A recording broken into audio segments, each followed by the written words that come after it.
Michael Ray, you are listening to music that shouldn't be there. I'll blame it on Radio Susie. Welcome back. I'm Michael. You're listening to thought-provoking talk on Dresser After Dark. Linda Oyen with us is a management consultant, a business owner, entrepreneur, a speaker, and a former Fortune 500 executive who now owns and operates the Business Paths consulting practice. She is the author of Power 10 Leadership, How to Engage People and Get Results. And Linda, hi, welcome to the show. Good evening, Michael, and thank you for having me on Dresser After Dark. Oh, and thank you so much for being here. That word engage is very important, isn't it? Oh, yes, it is. Absolutely. Very, very important. You know, with this very competitive culture, money culture that we're in today, and it is so competitive, and you look at the economy, I mean, people are talking about this constantly. It almost gets so old hat, you don't want to talk about it anymore. But I think really the mistake people are making in businesses, especially trying to reach out for the new customer, they're not looking within. And instead of, it's Linda, it's Michael, it's Radio Susie, it's somebody, we've got that associate number 347, associate number 12, and associate number 16. We've lost that engagement, haven't we? Oh, we certainly have, if we had it really to begin with. Good point. But if you look at what's going on, engaged employees perform so much better, and employee engagement's a critical factor in overall business performance. So if we really want to compete in a world market, we need to have our employees in the boat rowing the same direction. And there's another area to look at when you're dealing with engagement, and especially engagement of employees. You go to the family. The family unit is not what the family unit was 15, 20, 25 years ago. It's very disconnected and distracted in this world we live in this culture. So kids who are being brought up today, if they don't feel accepted by the family, they go out and they look for acceptance in other areas, which can cause problems many, many times. I think an analogy would be a business with employees. If they're not getting what they want by that employer, they get disconnected, because realistically, most people spend as much time, if not more, at work than they do at home. And work is a home away from home. And if I don't feel like family there, you're not going to get a full me. Absolutely. People really want to feel like their employers value them and they're viewed as their most valuable asset. And if we go back and take a look at what happened at the end of the 80s going into the 90s, when international competition came after U.S. market share, local companies felt the only way they could compete was to drive profitability. So we really let tenured employees go, and we were hiring 2 or 3 for the price of one, and there was been a decline in training and development. And people became an overhead expense, where before that it was more a family unit in the workplace. So we need to recapture the fact that our employees are our most valuable asset, because it's through them that we're going to deliver the customer service we need, the quality of products and services, and deliver performance. So those employees are critical to organizations being able to grow, move into the future, and be successful. Okay, this next one is a message for every business that's listening to us right now out there. And we're going to talk about the top 3 things leaders do that drive their employees nuts. You're going to limit me to 3, huh? We'll start with that. Okay. Well, the first 3 are not listening, micromanaging, and not involving them in decisions that affect their work. And if you think about it, we were given 2 ears and 1 mouth for a reason, to listen more and talk less. But often leaders believe they have all the answers, so they tell their people what to do and how to do it, rather than really listening and engaging them and coming up with their ideas and recommendations on how to handle things. And when you're telling people what to do and how to do it, the ownership and commitment are lost at the employee level. It stays with the manager. Good point. So the managers then will look over their people's shoulder, and the trust then isn't there. The employees feel like the manager isn't trusting them to do their job.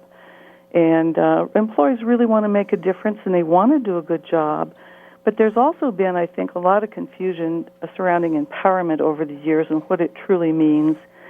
And it's bigger than just delegating responsibility for a task. It's giving people the responsibility for decision authority and then holding them accountable. So the whole thing with not listening and micromanaging and not involving them in decision, and also managers taking credit for what the employees are contributing, are all things that we really need to limit and really work on fixing in the Sure. business environment. No, by the way, I think realistically, the transition for any employer and employee to really get the job done is that transition from you to we, or me to we.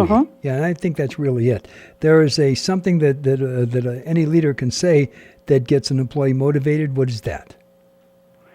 Well, first off, they really need to catch their employees in the act of doing something right. If I walk up to you, if you work in my organization, Michael, and I say, "What a great job you did, thank you so much," that means a lot. Or if I walk up to you and say, "What do you think we should do, and what's the best approach you think we should take to deal with this situation?" Getting you involved in that. Or walking up to you and saying, "Wow, you did such a great job on that project. Thank you for going the extra mile." Employees want to know they make a difference. They're part of something bigger than them. Their knowledge and experience counts, and they are really contributing to the success of their team and their business. They want to be a part of that. You know what my response would be if you said that to me? What? I would melt and go out and get you some candy. Absolutely. You bet. And doesn't that just seem pretty basic? Why are we so poor at that, huh? Oh, it's too simple. I think there's where the problem is. We tend to forget. And it's not getting, quote unquote, sensitive to the employee and have a counselor there every time somebody says something. That's not where we're at here. And I'm saying we because I'm totally with you on this. Because when it really comes down to it, just acceptance, acknowledgement that the person is doing a decent job, that in and of itself increases the bottom line at the end of the month. And if somebody thinks that what the money that comes in at the end of the month doesn't have anything to do with the way their employees experience their work world, well, they got another thing coming. Absolutely. When you think about why employees would leave a firm as an example, they tend to leave because they're not treated as the most valuable asset that a company has. And we need to recognize that it's through our people that the customers are going to be served and products get delivered and business results is achieved. And there was a Ken Blanchard study that 1,400 managers, leaders, and executives, and more than 3/4 of them said they failed to set clear direction. So if we're working to get all of our employees in a boat rowing the same direction, how can they do that if we never tell them where we're going? It's really amazing to me. And people want to use a variety of skills, too. They're interested in learning and growing. Sure. And if we just tell them what to do and how to do it, they're not getting the fulfillment out of their job that they're looking for. They're not learning and growing. And they want a boss that really encourages their development, cares about them as a person and their future. So it's really some basic stuff that's similar to how we would behave in a family in a work environment. There was a business that I called, and it was somebody that I was working with, and let's call him Bill, okay? And this is an honest-to-God true story. This is okay. We're going to talk about a disconnected employee. I picked up the phone. They said, so-and-so, company, and I said, "Hi, is Bill there?" She said, "Yeah." She couldn't have been more than 20, 25 years old. She said, "Yes." And she said, "Who's calling?" I said, "It's his mom." And she said, "Oh, hi." And she put me through. I thought, wow, she was really listening. Absolutely, yes. So you talk about disconnected. I mean, with all due respect, I don't think I sound like a woman. But that's really where the key is. Totally disconnected, and that is a very true story that happened about 1.5 years ago, and it really caused me to think about that person who answers the phone. They better be connected because they can make or break you. Oh, absolutely. It's interesting when you think about this whole engagement thing, and we all, whether we work in the front line or we're in management or we're members of an executive team, we work the majority of our lives, but you got to wonder how many people really like to get up and go to work every day because they're actively contributing to the success of the team or organization. And Gallup has done a lot of work in this arena for the last 30-plus years, and would you believe that only about 1/3 of U.S. employees are engaged at work? Yeah. And nearly half are not engaged in their jobs, and only about 1 in 5 are actively disengaged. So, when our listeners think about that and go, gee, how does that apply to me? they might want to think about the group of people that they work with and imagine for a moment that we take that group of people, we put them in a boat in the middle of the ocean, we hand them oars, and we say, row to your destination. Can you see that boat? What's happening to the boat? I'm going to fall down with laughter. I don't drink, but if I did, I'd start. Usually people will tell me, gee, the boat's going around in circles, it's stalled, it's sinking. And then I'll ask them, well, if that's what's happening to the boat, what are the people doing? Yeah. And they say, well, gee, they're frustrated. You know, they're concerned. They're jumping overboard. They're throwing each other overboard. And based on what the boat and the people are doing, what's the impact on the business? Yeah. Yeah. By the way, I've used this example probably 4 or 5 times over the last few years. I have done in my lifetime a lot of consulting, and there were businesses I would walk into, sit down with the CEO or the COO, and I would say, okay, your immediate subordinate, whoever that might be, write down what their job is. And that person would write the job down. Then I would go to that subordinate and I'd say, here, write your job down. And they would write their job down. You know what's coming? 9 out of 10 times that was not the same description. And we wonder why we've got confusion in the workplace. Right. And, you know, as I have consulted with clients for the last 16 years, there's 3 things that tend to rise to the surface on challenges they face. 1 is communication. Yeah. 2 is clear roles and responsibilities to include decision authority, which is what you're talking about. And the 3rd is accountability. And if you wanted to put a 4th in, it's execution. But sure. It's amazing when you think about the whole communication aspect and the roles and responsibilities, you just kind of would think those would be platforms that they'd work from, but it's not the case. There are major challenges today. And I think the biggest, they should have signs on the bathroom walls, okay? That's where people will spend their time. And the sign should say, talking is not communication. Because you said it does not mean they heard it in the way that you meant it. And I would say 9 out of 10 times, that's something. You say to your husband, did you take out the garbage? Is it a question or an accusation? Great point. Yeah. and I think realistically, that's where the problem is. They talk about communication within companies, within corporations, within politics. Right. First, they have to define what communication is and understand that there is a process that we all go through when we take that input, and there's a process, and we begin to understand the process. Then we get how the other person is experiencing what it is we're communicating. True. There are very few organizations that I have worked with that have a communication plan even. It seems like in our environment today, our fast-paced, ever-changing environment, people are reacting to the things that nip at their heels every day, and they're really not taking the time to step back and say, geez, where do we start?